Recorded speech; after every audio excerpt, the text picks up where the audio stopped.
오늘은 창세기 34장을 할 건데요. 창세기 34장은 설교하기가 참 부담스러운 장입니다. 그리고 이 34장을 설교한 내용이 많지 않습니다. 많은 목사님들이 이 본문을 스킵하고 넘어갑니다. 자, 우리는 창세기 1장부터 쭉 해 나가기 때문에 하기 싫어도 해야 됩니다. 할렐루야. 그래서 오늘 은혜 받읍시다. 자, 우리는 지난 시간에 야곱이 이제 고향으로 돌아옵니다. 창세기 28장에 야곱이 에서의 칼날을 피해서 밧담 아람으로 가다가 베델의 들판에서 꿈속에서 하나님을 만납니다. 그죠? 그리고 하란 땅, 밧담 아람 땅에 가서 20년을 지내요. 20년. 그러면서 결혼하고 아내가 4명이나 됐어요. 그리고 아들들이 11명이 태어났어요. 그리고 딸 하나가 태어났어요. 그리고 이제 고향으로 돌아오는 길에 외삼촌 라반이 뒤쫓아왔지만, 자, 거기서 화해를 하고 외삼촌은 돌아가고 산을 하나 넘으니까 또 하나 산이 있었으니 에서의 산이었습니다. 그런데 창세기 32장에서 분이엘에서 정말 씨름을 하죠. 그래서 항복을 했고 엉덩이 뼈가 어긋나고 하나님 앞에 항복하고 이름을 야곱이라 하지 마라, 이스라엘이라 하라. 할렐루야. 그리고 이제 33장에 에서를 만났는데 웬일입니까? 에서가 끌어안고 눈물의 형제 상봉이 있었습니다. 그죠? 자, 그 눈물의 형제 상봉이 있었고 이제 자기 앞에 모든 문제가 해결됐습니다. 그러면 이 야곱은 어디로 가야 되느냐? 베델로 갔어야 했습니다. 그런데 우리 지난 시간에 살펴봤는데 어디를 갔느냐 하면 숫곳에 갔어요. 숫곳. 숫곳은 우리간이라는 뜻이고요. 여기서 약 한 10년을 삽니다. 그리고 이제 어디로 갔느냐 하면 세겜으로 갑니다. 세겜. 세겜으로 가서 거기서 아예 땅을 사요. 부동산을 사요. 아예 눌러붙어 있을 작정으로 부동산을 사고 엘로의 하나님을 하나님 앞에 제사를 드립니다. 자, 18절 우리 어제 했지만 한번 읽어보세요. 야곱이 밧단 아람에서부터 평안히 가나안 땅 세겜 성읍에 이르러 그 성읍 앞에 장막을 치고 그가 장막을 친 밭을 세겜의 아버지 하몰의 아들들의 손에서 베크시타에 샀으며 거기 제단을 쌓고 그 이름을 엘로헤 이스라엘이라 불렀더라. 엘로헤 이스라엘. 자, 이 사람은 지금 땅도 사고 제단도 쌓고 지금 하몰의 아들들의 손에서 베크시타 은 100개를 주고 땅까지 매입했습니다. 그런데 어제 하나님 앞에 드렸던 서원은 어디로 가고 지금 아예 부동산을 사서 이렇게 여기에 눌러붙어 있으려고 하는 거죠. 자, 창세기 28장에 야곱이 베델의 들판에서 그 에서의 칼날을 피해서 도망가다가 하나님을 만났을 때 그때 야곱이 하나님 앞에 서원한 게 있습니다. 그 서원이 뭐냐면 28장 20절 한번 읽어보세요. 야곱이 서원하여 이르되 하나님이 나와 함께 계셔서 내가 가는 이 길에서 나를 지키시고 먹을 떡과 입을 옷을 주시어 내가 평안히 아버지 집으로 돌아가게 하시오면 여호와께서 나의 하나님이 되실 것이요 내가 기둥으로 세운 이 돌이 하나님의 집이 될 것이요 하나님께서 내게 주신 모든 것에서 10분의 1을 내가 반드시 하나님께 드리겠나이다 하였더라. 할렐루야. 빈털터리로 외삼촌 집에 갔어요. 20년 동안에 수많은 재물을 모으고 아내와 자식들과 함께 돌아왔고 에서와 극적인 화해가 이루어졌고 그러면 이제 야곱은 서원을 지킬 차례예요. 그렇습니다. 그죠? 그 서원이 뭔데? 내가 세운 이 기둥으로 이 돌이 하나님의 집이 될 것이요 하나님께서 내게 주신 모든 것의 10분의 1을 드리겠습니다. 10분의 1 드리겠다, 교회당을 짓겠다, 하나님의 영광을 위해서 살겠다, 이 결심은 도대체 어디로 가버리고, 말로는 엘로의 이스라엘 하면서 말로는 하나님을 부르지만 서원은 다 잊어버리고 자기의 평안을 위해서 살고자 했던 야곱. 그래서 하나님은 우리가 약속한 것을 반드시 기억하는 하나님이라는 거예요. 그래서 저는 여러분들에게 오늘 설교의 제목을 분이엘에서 야곱이 하나님을 만났습니다. 아멘. 만나고도 서원을 그 전에 서원을 했고, 그리고 하나님께서 이 야곱에게 모든 약속을 다 이루어줬습니다. 그리고 분이엘에서 하나님을 만났어요. 만나고도 약속을 지키지 못했을 때 이 야곱의 인생이 어떻게 되는가? 그래서 오늘 설교 제목 따라서 합니다. 하나님을 만난 이후. 하나님을 만난 이후. 하나님을 만난 이후. 하나님을 만난 자, 이후. 2023년 새해 벽두에 정말 다루기 힘든 창세기 34장이지만 오늘 이 말씀이 우리에게 주는 메시지가 있을 겁니다. 아멘. 그래서 하나님을 만난 이후에 그럼에도 불구하고 첫 번째 약속대로 살지 못한 인간의 현실이 어떤지를 좀 우리는 하나하나 살펴보셔야 됩니다. 아멘. 그래서 창세기 34장은 하나님을 만나고도 하나님과 약속을 지키지 않았던 인생에게 닥친 현실이 어떤가를 아주 적나라하게 보여주고 있습니다. 아멘. 오늘 이 말씀이 우리에게 큰 메시지로 와닿기를 바랍니다. 아멘. 자, 창세기 34장 1절 보면요. 자, 1절부터 이제 찬찬히 살펴볼 겁니다. 레아가 야곱에게 낳은 딸. 자, 왜 그러면 레아가 야곱에게 낳은 딸 그랬느냐? 레아도 아니고 라헬도 있었거든. 실바도 있었거든. 비라도 있었거든. 네 여인이 있었습니다. 그 가운데서 레아가 야곱에게 낳은 딸. 그러니까 레아는 6 형제를 낳았습니다. 그랬습니다. 6 아들을 낳았습니다. 그리고 레아는 딸 하나를 낳았습니다. 그래서 이 레아가 딸을 하나 낳았는데 그 딸의 이름이 뭐냐 하면 디나예요. 디나. 이때는 아직도 베냐민이 태어나지 않았을 때입니다. 그러니까 11명의 아들과 딸 하나가 태어났는데, 자, 여기는 지금 어디냐 하면요, 세겜 땅입니다. 세겜 땅은 가나안 땅으로 이미 안으로 들어온 곳입니다. 알겠죠? 아멘. 자, 세겜 땅입니다. 이 세겜 땅은 무슨 신을 섬기고 있었느냐 하면 바알 신을 섬기고 있었어요. 바알은 무슨 신이냐? 농경신입니다. 그리고 이 바알의 짝꿍신이 누구냐면 아세라 신이에요. 여신입니다. 그러니까 이들은 바알신, 아세라 신은요, 비와 폭풍을 주관하는, 그러니까 농경신이에요. 그러니까 그들은 화려한 복장을 하고 신전에 가서 그 제사를 드리면서 바알 신전에서 어떻게 하느냐 하면 화려한 옷을 입고 아주 음란한 행위를 하는 거예요. 자, 2절 한번 보겠습니다. 히위 족속 중 하몰의 아들, 그 땅의 추장 세겜, 땅도 세겜이고 사람의 이름도 세겜입니다. 이해가 되십니까? 아멘. 네. 길르앗에 길르앗이라는 사람이 살았고 대구에 이름이 대구라는 사람이 살듯이, 자, 세겜 땅에 이 추장 이름이 세겜이에요.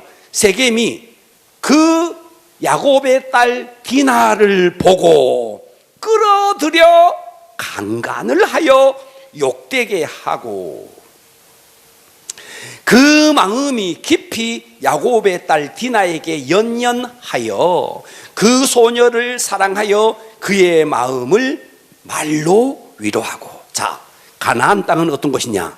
바알을 섬기는 그런 땅입니다.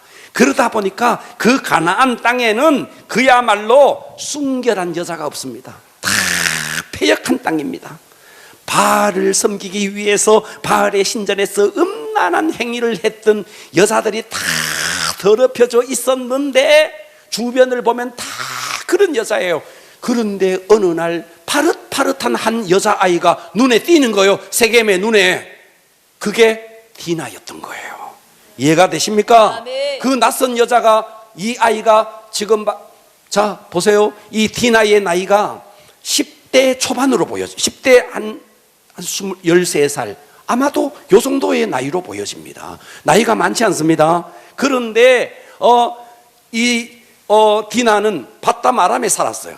거기는 다 어떤 곳이냐니까 옷을 그냥 다 목축을 하는 그런 곳인데 세겜 땅에 딱 와 보니까 그 바알을 섬기면서 여자들이 화려한 옷을 입고 있는데 그것을 구경하기 위해서 디나가 나갔다가 세겜이라는 추장에게 강간을 당하여 욕되게 되었다, 이 말이에요.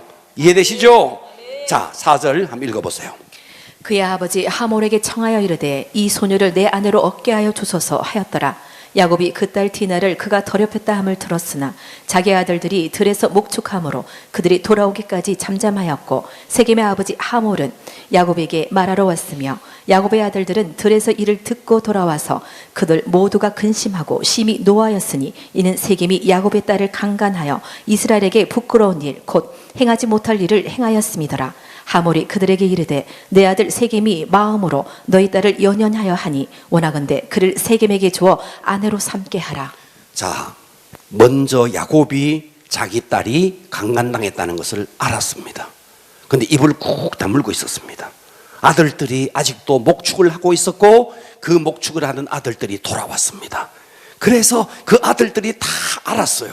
그래서 7절에 보니까 야곱의 아들들은 들에서 이를 듣고 돌아와서 그들 모두가 근심하고 심히 노하였으니 이는 세겜이 야곱의 딸 디나를 강간하였습니다. 그래서 이스라엘에게 부끄러운 일 곧 행하지 못할 일을 행하였음이더라.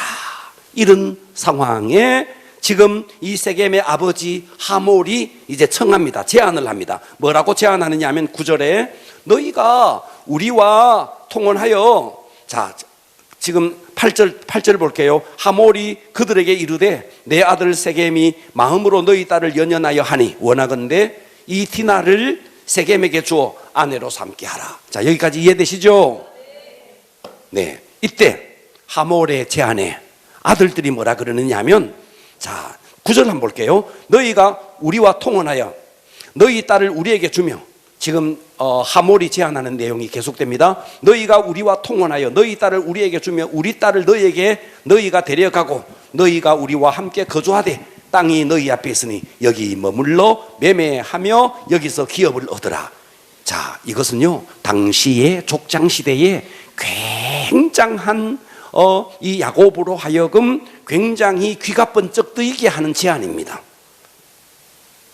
우리와 함께 거주하되 땅이 너희 앞에 있으니 여기 머물면서 매매하면서 여기서 기업을 얻으라.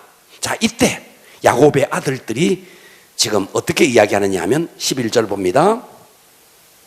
세겜도 디나의 아버지와 그의 남자 형제들에게 이르되, 자, 세겜이 이제 강간을 한 그 아들입니다. 형제들에게 이르되 나로 너희에게 은혜를 입게 하라. 너희가 내게 말하는 것은 내가 다 주리니. 당시에는 결혼지참금이 있었어요. 그래서 이 결혼지참금을 충분히 주겠다. 그래서 12절 이 소녀 디나만 내게 주어 아내가 되게 하라. 아무리 큰 혼수와 예물을 청할지라도 너희가 내게 말한 대로 세겜이 주겠다. 이해가 되시죠? 아멘. 자, 그때 이제 야곱의 아들들이 속여서 말을 합니다. 13절 한번 읽어보세요. 야곱의 아들들이 세겜과 그의 아버지 하몰에게 속여 대답하였으니 이는 세겜이 그 누이 디나를 더럽혔습니다. 야곱의 아들들이 그들에게 말하되 우리는 그리하지 못하겠노라. 할례받지 아니한 사람에게 우리 누이를 줄 수 없노니 이는 우리의 수치가 됨이니라. 그런즉 이같이 하면 너희에게 허락하리라. 만일 너희 중 남자가 다 할례를 받고 우리같이 되면 우리 딸을 너희에게 주며 너희 딸을 우리가 데려오며 너희와 함께 거주하여 한 민족이 되려니와 너희가 만일 우리 말을 듣지 아니하고 할례를 받지 아니하면 우리는 곧 우리 딸을 데리고 가리라. 네. 그래서 지금 야곱의 아들들이 세겜에게 속여서 말하는 겁니다. 속여서 너희들 할례 받아야 돼. 할례를 받지 않으면 우리 딸 디나를 줄 수 없어. 그렇게 이야기한 겁니다. 아시겠죠? 자, 그래서 세겜과 하몰이 이 이야기를 듣고 아이고 까진 들까 뭐 그 정도 할례 그 정도 우리 할례 받자 할례 받고 우리 세겜이 결혼할 수 있도록 하자. 자, 그래서 18절 또 한번 오늘은 많이 읽습니다. 18절 읽어보세요. 그들의 말을 하몰과 그의 아들 세겜이 좋게 여김으로 이 소년이 그 일 행하기를 지체하지 아니하였으니 그가 야곱의 딸을 사랑함이며 그는 그의 아버지 집에서 가장 존귀하였더라. 하몰과 그의 아들 세겜이 그들의 성읍 문에 이르러 그들의 성읍 사람들에게 말하여 이르되 이 사람들은 우리와 친목하고 이 땅은 넓어 그들을 용납할 만하니 그들이 여기서 거주하며 매매하게 하고 우리가 그들의 딸들을 아내로 데려오고 우리 딸들도 그들에게 주자. 그러나 우리 중에 모든 남자가 그들이 할례를 받음같이 할례를 받아야 그 사람들이 우리와 함께 거주하여 한 민족이 되기를 허락할 것이라. 그러면 그들의 가축과 재산과 그들의 모든 짐승이 우리의 소유가 되지 않겠느냐. 다만 그들의 말대로 하자. 그러면 그들이 우리와 함께 거주하리라. 자, 여기에 보니까 세겜은 세겜 나름대로, 야곱의 아들들은 야곱의 아들들 나름대로 이 속에 음흉한 계산이 있습니다. 자, 야곱의 아들들은 어떤 계산을 하고 있느냐 하면 할례를 받게 하고 다 죽여버리겠다, 이런 계산을 하고 있고, 세겜과 하몰은 자, 우리가 이렇게 저들과 통혼하면 저들이 가지고 있는 재산이 다 우리 것이 된다.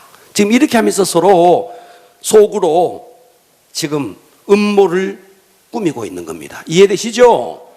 자, 24절 한번 볼게요. 읽어봐봐요. 성문으로 출입하는 모든 자가 하몰과 그의 아들 세겜의 말을 듣고 성문으로 출입하는 그 모든 남자가 할례를 받으니라. 제3일에 아직 그들이 아파할 때에 야곱의 두 아들 디나의 오라버니 시므온과 레위가 각기 칼을 가지고 가서 몰래 그 성읍을 기습하여 그 모든 남자를 죽이고 칼로 하몰과 그의 아들 세겜을 죽이고 디나의 세겜의 집에서 데려오고. 자, 시므온과 레위는 레아의 아들입니다. 이해되시죠? 루벤, 시므온, 레위, 유다 다 누구의 아들이냐면 레아의 아들입니다. 이해됩니까? 그러면서 디나와 같은 배예요. 이해되시죠? 자, 그래서 이들은요, 성문에 출입하는 모든 하몰과 그 세겜의 말을 듣고 그 세겜 땅에 있는 모든 남자가 할례를 받습니다. 자, 할례가 뭔지는 여러분 다 아시죠? 자, 할례를 받을 때 가장 아픈 때가 3일째래요. 3일째 가장 아프대요. 그래서 25절에 보니까 제3일에 아직 그들이 아파할 때 야곱의 두 아들 디나의 오라버니 시므온과 레위가 각기 칼을 가지고 가서 몰래 그 성읍을 기습하여 그 모든 남자를 죽여버렸습니다. 칼로 하몰과 그의 아들들을 죽이고 디나를 세겜의 집에서 데려옵니다. 레위와 시몬과 레위가 가장 앞장섰던 것은 같은 배였기 때문입니다. 자, 그래서 기습해서 모든 남자를 죽이고 디나를 데려왔는데 27절 읽어보세요. 야곱의 여러 아들이 그 시체에 있는 성읍으로 가서 노력하였으니 이는 그들이 그들의 누이를 더럽힌 까닭이라. 그들이 양과 소와 나귀와 그 성읍에 있는 것과 들에 있는 것과 그들의 모든 재물을 빼앗으며 그들의 자녀와 그들의 아내들을 사로잡고 집 속의 물건을 다 노력한지라. 자, 시므온과 레위가 앞장서서 남자들을 다 죽여버리고 나머지 아들들이 다 갔어. 양과 소와 나귀와 그 성읍에 있는 아내들과 집 속에 있는 물건들을 다 노략질해서 왔습니다. 자, 세겜은 디나 한번 잘못 건드렸다가 세겜 족속의 남자들을 다 죽게 만드는, 그러니까 이 시대는 한마디로 말하면 분노와 폭력이 난무하는 시대였습니다. 자, 성경에 보면 이는 이로 이런 말이 있어요. 눈에는 눈으로, 야, 누가 눈을 뽑았느냐? 야, 너도 눈 뽑아라. 누가 이를 하나 분질렀느냐? 너도 이 분질러라. 그래서 눈에는 눈으로, 이에는 이로 하는 말은요, 가장 당시의 합리적인 법이었어요. 그런데 여기는 지금 딸 하나가, 자기 동생 하나가 강간을 당했는데 이 레위와 시므온은 가서 그 족속의, 세겜 족속의 모든 남자를 다 죽여버린 겁니다. 이 하나만 뽑으면 되는데, 이를 뽑았느냐? 너도 이 뽑아라.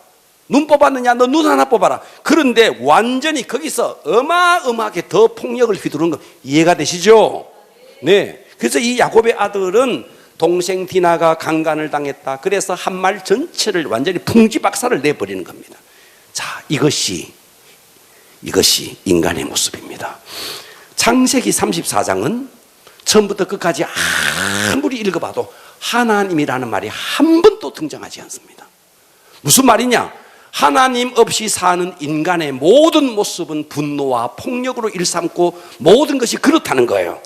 할렐루야. 이것이 인간의 모습입니다. 예수님이 오기 전 하나님이 없는 모든 인생의 모습은 분노와 폭력으로 얼룩진 세상입니다. 이것이 세상의 모습이에요. 그런데 예수님은 이 땅에 오셔서 우리에게 뭐라 그랬느냐? 에베소 4장 26절에 보니까 분을 내어도 죄를 짓지 말며 해가 지도록 분을 품지 말고 마귀에게 틈을 주지 말라. 할렐루야. 아멘. 우리가 인간이기 때문에 연약해서 분을 잠시 내을 수 있다. 그러나 분을 내어도 죄 짓지 마라. 해가 지도록 그 분을 품지 마라. 그것이 마귀에게 틈을 주는 것이다. 예수님은 이렇게 말했어요. 아멘. 할렐루야. 아멘. 그래서 우리는 요 분노를 품으면 어떻게 되느냐? 품으면 그것이 자랍니다. 사랑을 품으면 사랑이 자라고 분노를 품으면 분노가 자랍니다. 그러니까 우리 인간은 예수님 없는 모든 인간은 분노와 폭력 속에 살아가는 겁니다. 아멘. 놀랍게도 이 창세기 34장은 하나님의 이름이 한 번도 등장하지 않고 그냥 하나님 없이 살아가는 인간의 모든 모습은 강간, 살인, 속임수, 탐욕, 완전 종합 세트입니다. 아멘. 할렐루야. 아멘. 그러니까 여러분 모든 것을 이기는 것, 분노를 이기는 것은, 분노를 이기고 마음속에 평화를 심는 것은 예수님이 오지 않고는 안 되는 거예요. 아멘. 예수님이 이 땅에 왜 오셨습니까? 분노가 있는 곳에 평화를 심으려고 오신 것이죠. 아멘. 아멘. 자, 그래서 야곱조차도 이 상황에 대해서 이렇게 말합니다. 30절 읽어보세요. 야곱이 시몬과 레위에게 이르되 너희가 내게 화를 끼쳐 나로 하여금 이 땅의 주민 곧 가나안 족속과 브리스 족속에게 악취를 내게 하였도다. 나는 수가 적은즉 그들이 모여 나를 치고 나를 죽이리니 그러면 나와 내 집이 멸망하리라. 자, 여기서 보니까 뭐라고 말했느냐 하니까 2절에 가나안 족속과 브리스 족속에게 악취를 내게 하였다. 이 악취를 내게 했다는 말은 무슨 뜻이냐면 그들에게 내가 증오의 대상이 되게 했다.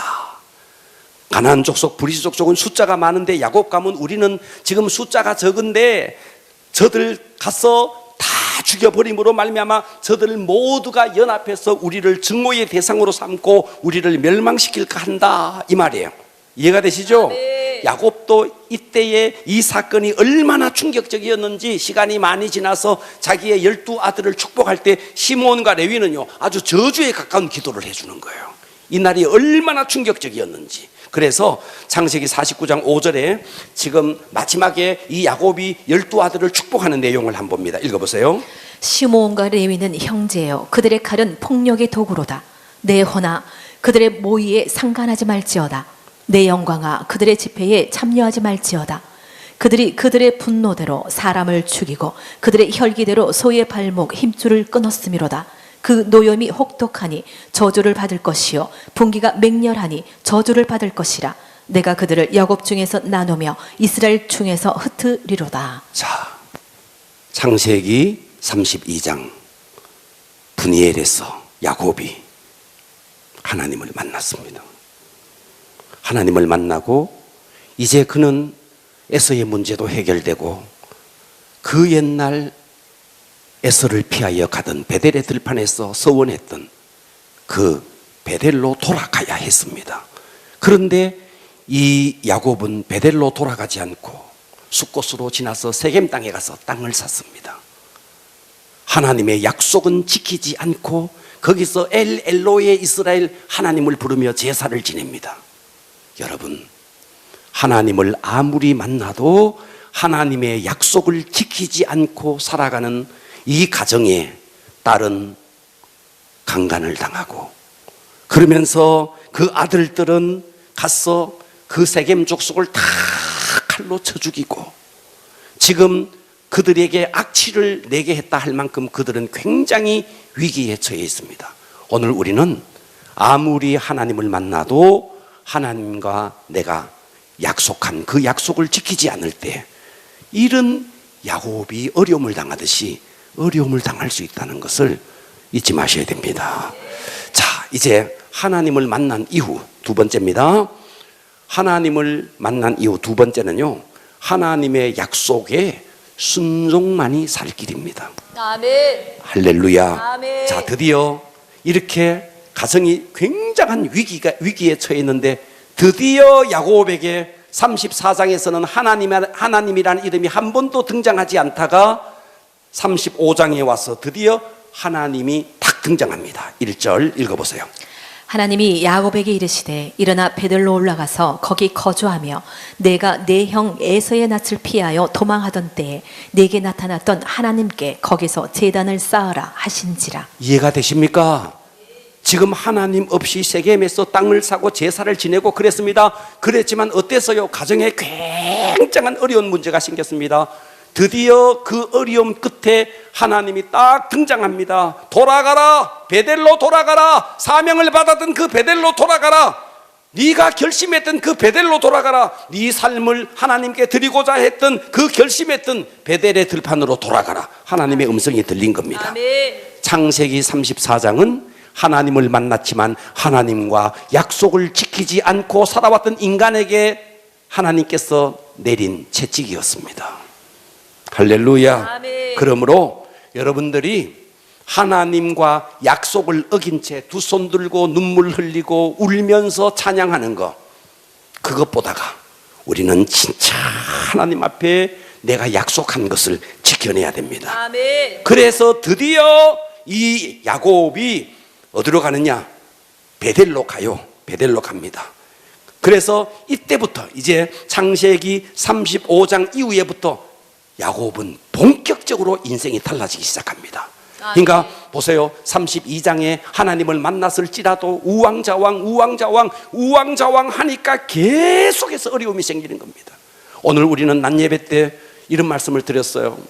그 고조 할아버지 유다에게서 있었던 저주의 사슬이 증조로 거쳐서 할아버지로 거쳐서 아들로 거쳐서 손자에게까지 그 저주의 사슬이 흘러내려오고 있었습니다. 여러분, 나 하나의 실수, 나 하나의 범죄, 그래서 아간의 범죄가 혼자 아간의 범죄가 아니고 이스라엘 전체의 범죄가 되고 아간 혼자 죽는 게 아니고 그들의 자식까지 다 아골골짜기에서 죽게 생겼습니다. 여러분, 우리는 부모가 된다는 것이 얼마나 무서운 일인지 모릅니다. 그래서 오늘 이 야곱의 이 사건을 보면서 창세기 34장을 보면서 아무리 하나님을 만나도 하나님과 약속을 지키지 않았을 때 임했던 가정의 어려움, 고통, 바로 하나님을 만났지만 약속을 지키지 않았던 인생의 현실을 그대로 보여주고 있습니다. 드디어 하나님의 음성이 들렸고 베델로 갔고 베델에서 하나님을 만나고 거기서 하나님 앞에 제단을 샀습니다. 이 이야기는 다음 주에 하겠습니다. 할렐루야. 우리 2023년 새해가 밝았습니다. 우리 세겜에서의 삶을 청산해야 됩니다. 아멘. 약속의 베델, 사명의 베델, 결심의 베델, 우리 그곳을 향해서 떠나갈 수 있기를 축복합니다. 아멘. 그래서 2023년도에는 정말 더 이상 세겜에서 어려움을 당했던 야곱이 아니라 베델로 올라가는 야곱이 여러분이 될 수 있기를 축복합니다. 아멘. 나 하나쯤이야, 이거 안 됩니다. 이거 안 됩니다. 우리 교회 뭐 권사가 한두 명이냐, 나 하나쯤 권사 빠진다고, 여러분, 나 하나쯤 안 됩니다. 우리 교회 집사가 몇 명인데 나 하나 집사 빠진다고, 여러분, 나 하나 안 됩니다. 우리 함께 공동체를 살려냅시다. 아멘. 할렐루야. 뒤에 불 꺼주시고요, 기도합니다.